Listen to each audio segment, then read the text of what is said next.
The Rothschilds' ascent from a modest coin dealer in Frankfurt's Judengasse to a dynasty that funded monarchs, conflicts, and infrastructure is legendary.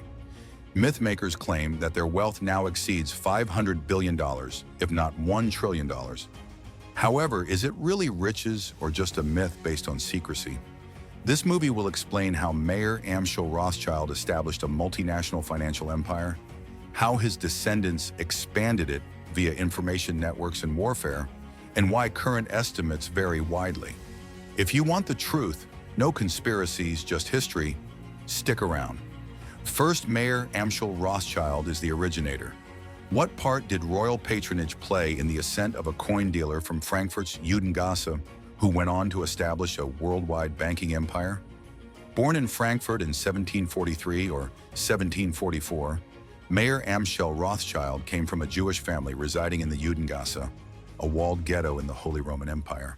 He started out as a coin and money exchange dealer before gaining the Landgrave of Hesse's favor and rising to the position of court factor in 1769. Mayer served royal customers amid the political turmoil after the French Revolution by moving from currency trading to lending via cunning, caution, and trust. He created the family's template for high-trust, low-profile banking that would endure under many different governments. 2. The Five Brothers. Expansion. Mayer established the renowned Five Arrows Network, which represents solidarity and reach, by sending his 5 sons to the financial hubs of Europe: Frankfurt, London, Paris, Vienna, and Naples. They were able to exchange information, transfer finance across borders, and react to political developments more quickly than their competitors because to this decentralized strategy. One important person in London was Nathan Mayer Rothschild. He set up a courier network during the Napoleonic Wars to send money and information more quickly than via the government. Whether it is true or not, his network offered him a crucial advantage in funding the British war effort, which produced enormous profits. He even reportedly learned of the result of the Battle of Waterloo before anybody else did. The Rothschild name and capital vault were safeguarded by this wartime funding, which set the groundwork for future growth. Third, building influence and financing nations. Is it possible for a private banking family to finance wars, reconstruct countries, and become more powerful than governments? Rothschild banks funded governments during conflicts and thereafter throughout the 19th century. As part of a series of sovereign debt agreements that improved their standing and finances, Nathan collected £2 million in 1825 to assist Brazilian independence. Additionally, they raised 5 billion francs to cover French indemnities during the Franco-Prussian War, which contributed to the restoration of national stability. They were essential to European kings and ministers because of their capacity to finance huge debts to governments. Described as part of the biggest bank in the world, Nathan's London bank dominated the bond markets, resembling a combination of contemporary titans with an IMF-like position. 4. Expanding outside of finance. The Rothschilds had ventured into infrastructure, mining, railroads, and oil by the middle to late 1800s. They funded the Suez Canal, purchased Rio Tinto copper mines in Spain, and assisted in the building of the Chemin de Fer du Nord railroads in France. By 1905, they had more than 30% of the company. They were significant stockholders in the Diamond Empire and were also early investors in De Beers in South Africa. Alphonse de Rothschild established the Caspian and Black Sea Oil Company in 1883, investing in Baku's oil exploration and transportation using their own fleet of tankers, which they eventually sold to Royal Dutch Shell in 1911. Additionally, they maintained interest in vineyards and agricultural real estate, including Chateau Lafite Rothschild, and invested in nickel via Société Le Nickel in New Caledonia. In addition to conventional banking, this diversification produced other income sources. 5. Myth-making, family strategy, and secrecy. What if the Rothschild Empire's most notorious tales were also born out of the same secrecy that created it? Information control and family strategy also contributed to their success.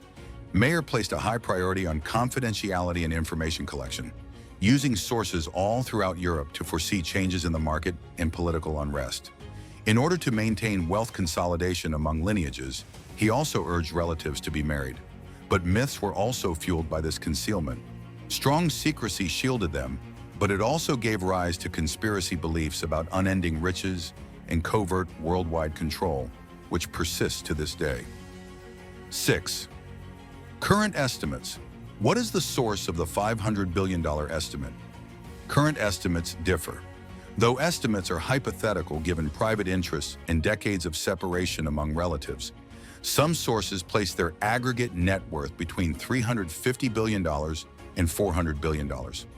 According to one study, based on inheritance division and fragmentary ownership, the current value is around $350 billion. According to some, the estimated Beltline overall worth of all branches combined by 2025 is around $400 billion.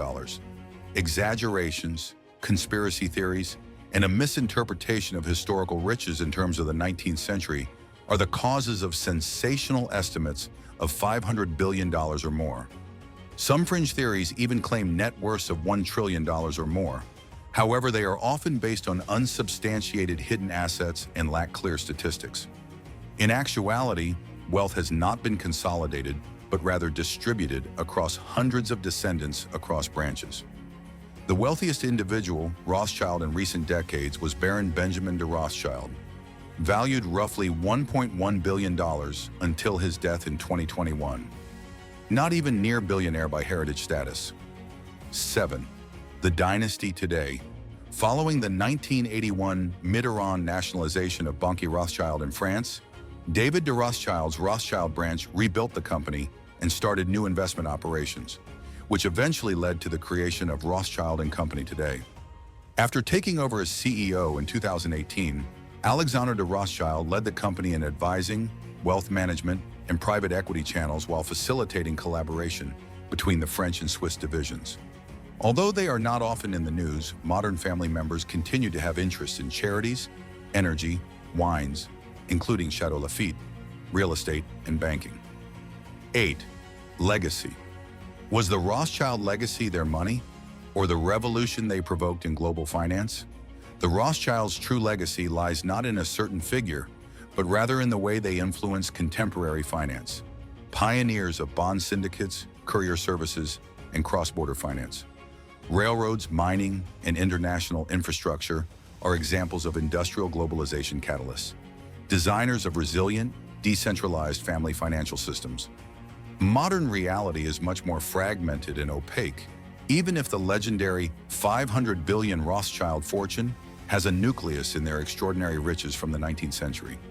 Their combined longevity, inventiveness, and vision produce something more significant than just wealth. The model for modern international banking. In conclusion, did the Rothschild family create an empire worth $500 billion? Perhaps not in the sense of a single, centralized purse. However, they established a dynasty that impacted governments, conflicts, infrastructure, and even finance itself over the course of 2 centuries across continents. The number matters less than the legacy. They built the basis of contemporary high finance. Their riches now may be vast, but it's also scattered, secretive, and part mythology, part truth. Thanks for watching. If you enjoyed this video, don't forget to click the like, share, and subscribe buttons.